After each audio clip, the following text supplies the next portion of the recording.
Mount & Blade Bannerlord can be a very challenging game, and there is a steep learning curve, especially at the beginning, even for players who are veterans of Mount & Blade Warband, and these people might find themselves in the deep end. So this is the second part of our Getting Started guide. There may even be a third part, I'm not entirely sure yet, but if you had further questions after the end of our last guide on what to do next, then watch on to find out. In the first part of our series, we've covered character creation, tracking down looters, upgrading your weapon and mount, as well as doing some basic trading. In the second part of our Getting Started guide series, we're going to be going into more detail about ways to make money, how to build up your clan, and more. Bannerworld is an open world sandbox filled with countless possibilities, and it's easy to get yourself into big trouble. Here we'll focus on low risk activities where failure is less likely and is not as costly. If you've been following our instructions from our first guide, you've probably been focusing on lone looters, sold a bunch of stuff for money. You've gained some levels and honed one of your weapon skills alongside gaining some trade skills and profit in the process.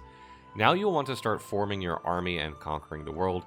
You can do this one step at a time, but the first part is to organize your party. So when it comes to putting your party together, the first thing you're going to want to take a look at is what troops to recruit. Recruiting requires you to go to villages and towns and have some positive relations with the city's most influential people, and then choose recruit troops. At the start, you are only able to recruit rank 1 peasants, but as you progress your character and your clan, you'll be able to recruit higher tiers.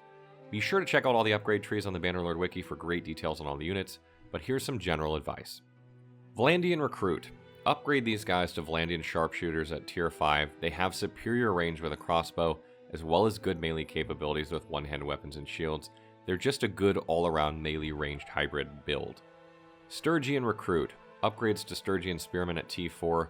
Makes a good unit for anti-cavalry spear wall tactics. If you're having trouble with cavalry, these are the guys that you're going to want. Khuzait Nomad, these guys upgrade mostly to horse archers, so if you would like some more cavalry that's from range, you're going to be wanting these guys. Imperial Recruit upgrades to good armored melee units. If you're in need of some heavy tanky melee units, then you're going to want to use these recruits. Battanian Volunteers upgrade to different melee and cavalry units. They don't have any archers, but a good many of them have throwing weapons. They're good for forming skirmishing parties to just kind of go out and see what's going on. Aserai Recruit upgrades to good Mameluke cavalry units. If you need good cavalry, then these are the upgrades that you want. Any race peasants, these are the random prisoners found when looting bandits or villagers that were captured and you freed. You can recruit them into your army if you want, and they will upgrade into mercenary units. They have a unique mercenary tree upgrade that uses decent crossbows from superior range. A lot of the units I just mentioned have many upgradable paths, not just one or two, but this is just a general idea to help you choose your initial troops. These I feel are the best way to start out upgrading into these things for each troop type.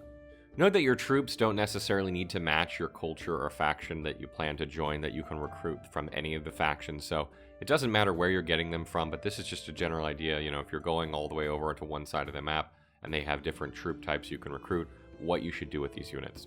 Moving along to upgrading. Upgrading usually costs you gold and raises your troops' daily wage. This occurs after you've gained experience with your troops during battle.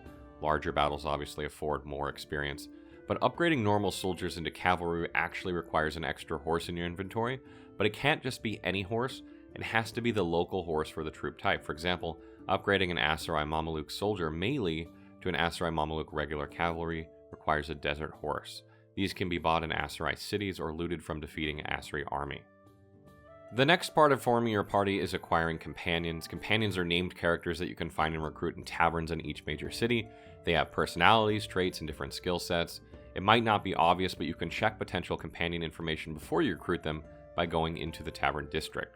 Instead of going straight into the tavern itself, you can check the panel on the top right of the screen. Here you'll find all portraits of potential companions.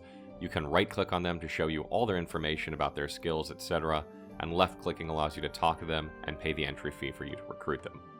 Companions can fulfill various roles in your party and can even tell some of your troops to perform certain quests for you. Later in the game, they will form your household and can govern your lands for you, and they also fight by your side in battle and accompany you into town, which is important for certain activities. There's also many reasons to choose your companion carefully, which we will go into now. Surgeon. You can assign a surgeon role to any companion by talking to them and asking them to become a surgeon for your clan. A surgeon with a good medicine skill will boost the healing for yourself and your party after being wounded in battle. It takes effect while you're traveling and when you're waiting it out in cities, but waiting in cities has an increased level of medicine skill, gaining a slightly faster recovery rate. If you plan on making your companion a surgeon, try to find one that has a high level of medicine skill early on, as this will help you from start to finish. Medicine skills also help to recover your troops from fatal wounds so they become wounded instead of dead. Having a higher level skill will also help to recover enemies you've captured from battle. This is a great benefit because they will become prisoners rather than die, which helps make money off of them that you can ransom at taverns.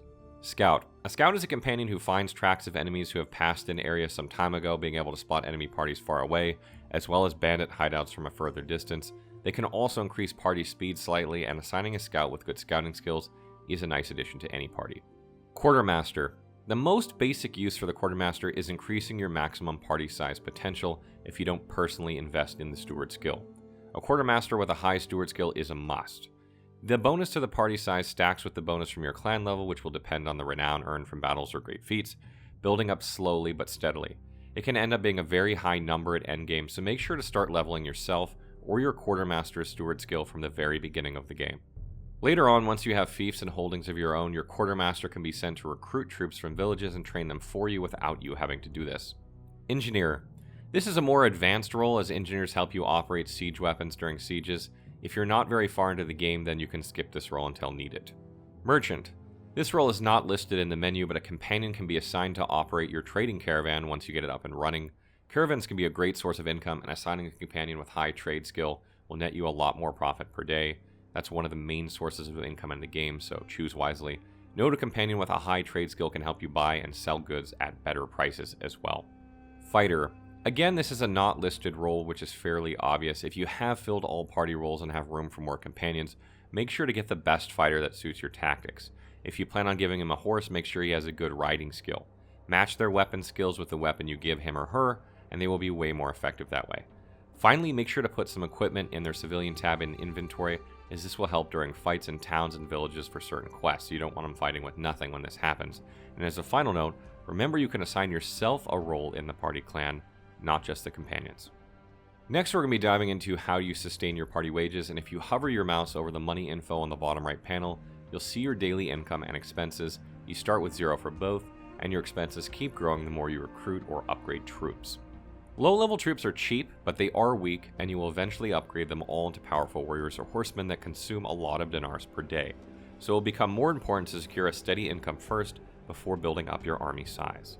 One way you can do this is by doing quests for others. Doing quests is not the most profitable business, but it does help you build up relationships with people. You can recognize if an NPC has a quest by the exclamation mark next to their avatar found in the town or village menu. Talk to them, they explain their mission, and then you have a chance to accept or deny the quest. There are various quests, but poachers and protect the caravan quests are the ones that are most profitable, while family feuds are mostly not worth your time at all, as they have a chance of failure. Overpriced resources quests can be a huge profit if you're a trader and know where to get cheap resources for the quest. Make sure to repeat quests for certain NPCs and towns you recruit from, because positive relations opens up higher ranks of recruits. The next thing you'll be doing is hunting bandits. Bandits are a higher level enemy compared to looters with more dangerous units to worry about, and they possess horses. They can do some serious damage to your small party, and that's why you need some tactics involved, and having a good tactics skill can prove helpful to break their morale faster. Depending on the bandit type, forest, desert, etc., they may have lances in their troops, so don't charge at them with your cavalry. Set cavalry to follow you instead and skirt around them. Try to distract them while your archers or crossbowmen bring them down from afar. You can also headshot their mounts to kill them quickly. If they have many horses, form a spear wall with the spearmen in front of your archers and crossbowmen. This will help kill their mounts and knock them down. If they mostly consist of archers and don't have many cavalry, charge with your cavalry towards them to get their attention. You can then order your melee units to charge while you skirt around them, avoiding their missiles. Or use your crossbow units, as you'll have the upper hand with greater range, letting you shoot them down before they even get close to you. Try out different variations of tactics in battle to learn the game mechanics and find your preferred style. By the end of the battle, you will take some valuable prisoners and better loot. They both sell for a good price, and you might find some armor upgrades for yourself and your companions. After you've been doing this a while and saving up some money, it's time to buy a shop. Now we're getting into some serious techniques with our money, and buying shops are a great investment, but they do require a significant investment, which is usually around 14,000 gold to buy one, and you will need the following things. Go into any major town, preferably one with more prosperity. Walk around the town and press left alt to see where the shops are. Shops can be anything you want, a silversmith, brewery, or any artisan shop that takes your fancy. It doesn't matter what you buy, because you immediately have a chance to change the profession of the workshop. Go to the shop and talk to any worker and then choose, I want to buy this shop. Choose a workshop type. Try to use common sense when deciding this. For example, if a town produces an abundance of clay and it's cheap, a pottery workshop may profit better. Exit the town and go on with your normal day-to-day, and you will soon see your income growing. You can change your workshop profession later if it proves unprofitable for long-term, a month with bad profit, for example. To check this, open your clan screen and go to the Other tab. After you've got your shop purchased and it's up and running and you're raking in the income, the next thing you're going to want to focus on is operating a caravan. Caravans are a bit more expensive than shops, so I don't recommend getting a caravan before getting a steady income from a shop first. And to operate a caravan, you need about 15,000 gold, and you need to do the following. Go to a major town, preferably one with a middle position and access to many trade roads to other towns. Talk with different NPCs until you find one with the option, I want to build a caravan. Choose a companion to lead your caravans, preferably one with good trade skills. Have an extra few thousand gold with you because caravan guards take their wages regardless of whether the caravan has made a profit. Be patient as it will take some time to turn a profit, but the caravan will start to make money soon. Once you've got your caravan up and running, the next thing you're going to want to do is start playing in tournaments. This part requires a huge investment in your character, and that's why we've run alone for some time, spending all our gold upgrading our gear and investing in skills. You can enter tournaments by going to the arena in any town and asking the arena master if he knows of any currently ongoing. He'll name a few towns with tournaments happening, and you can go to any of those.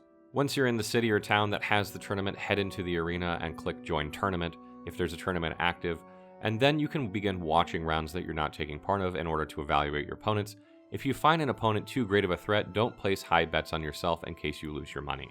When it's your turn, place a bet on yourself and get fighting. They will provide you with random training equipment, but you will enter with your armor that you currently have equipped, so make sure you have selected some good armor before heading into the arena. You will fight in teams for the first few rounds before it gets down to 1v1. If you win all rounds, you are the champion of the arena, and you earn a decent amount of money plus the profit from betting on yourself. You might, however, get unlucky and they'll give you a weapon which you have no training with, but you can pick up other weapons from dead combatants to have a better fighting chance, and you can also equip 2 shields, one in your left hand and one on your back, to get extra protection from random arrow shots from behind. Tournaments can become a major source of gold and glory if you master the fights, and it doesn't require a good party to engage in them. Additionally, besides tournaments, another thing you can do here is participate in fighting. It is a lesser version of the tournaments and is always available by talking to the arena master and picking practice to fight. You enter without any armor and a random weapon. This is more like a survival game with 25 men against each other with a maximum of 4 to 8 participants in the arena at any given time, and a replacement for the defeated will enter upon killing one. You can earn up to 25 dinar by defeating 10 opponents, or win a total of 250 dinar by being the last one standing. It's moderately challenging, but it has zero risk as you pay nothing to participate, and defeat doesn't leave you physically wounded. You can retry countless times until you get the desired outcome. Another activity that you can do that's kind of hidden in Bannerlord is clearing some gangs from towns. Just go to the town center, gather your companions, and go find some thugs, usually located at the waterfront or down to the back streets. Once there, strike up a conversation with them, reply to them rudely, and they will engage in an attack. Kill them with the help of your companions, and this will take you to a choice of stay to prevent the gang from coming back, press yes, and wait. Another prompt will pop up, and you'll be able to fight a bigger gang in the street. Defeat them all, and you will loot very valuable trade goods and improve your relationship with other NPCs in the city. To be more effective in these sort of street battles, make sure to equip good armor and weapons from your inventory located in the Civilian tab. Only a select few weapons and armor can be equipped here, and others will be marked in blue, meaning they can't be used, so be sure to get the best possible equipment. This wraps up our Getting Started Guide Part 2 of our Starter Guide series, and I hope this helps you get going with the game. Stay tuned for Part 3 of our Getting Started Guide, which should be out this following week, and guides for Mountain Blade II Bannerlord in general, as we plan on sharing more in the upcoming weeks. In the meantime, be sure to drop by the Mountain Blade II Bannerlord wiki for all the latest info, and check out Part 1 of the guide if you haven't already.